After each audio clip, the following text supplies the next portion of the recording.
Fallujah is 40 miles west of Baghdad and was the first major city to fall to Islamic State in a 2014 offensive that saw the group take over about a third of the country. Between 2,000 and 5,000 ISIS fighters were in the city. Now, it's back in the hands of the Iraqi military.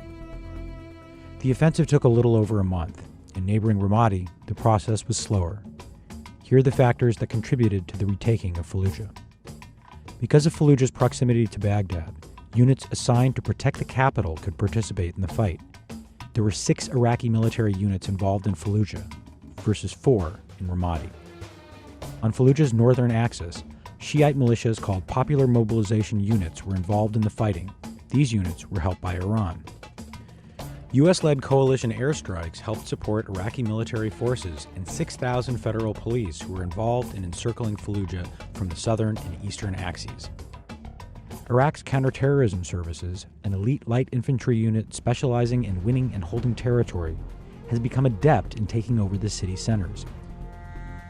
But ISIS's limited lines of defense also contributed to the retaking of the city. Some of the terrorist group's leaders and their families lived in the city.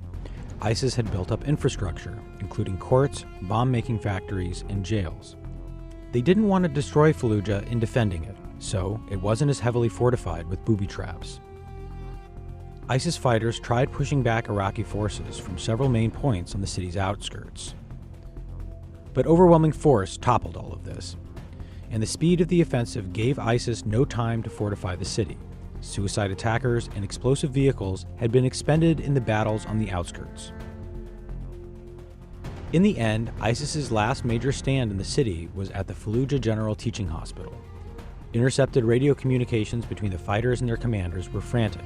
The insurgents seemed to be in disarray. Iraq's military said it killed 1,800 fighters and arrested about 1,000 more. But many may have escaped or melted back into the local population.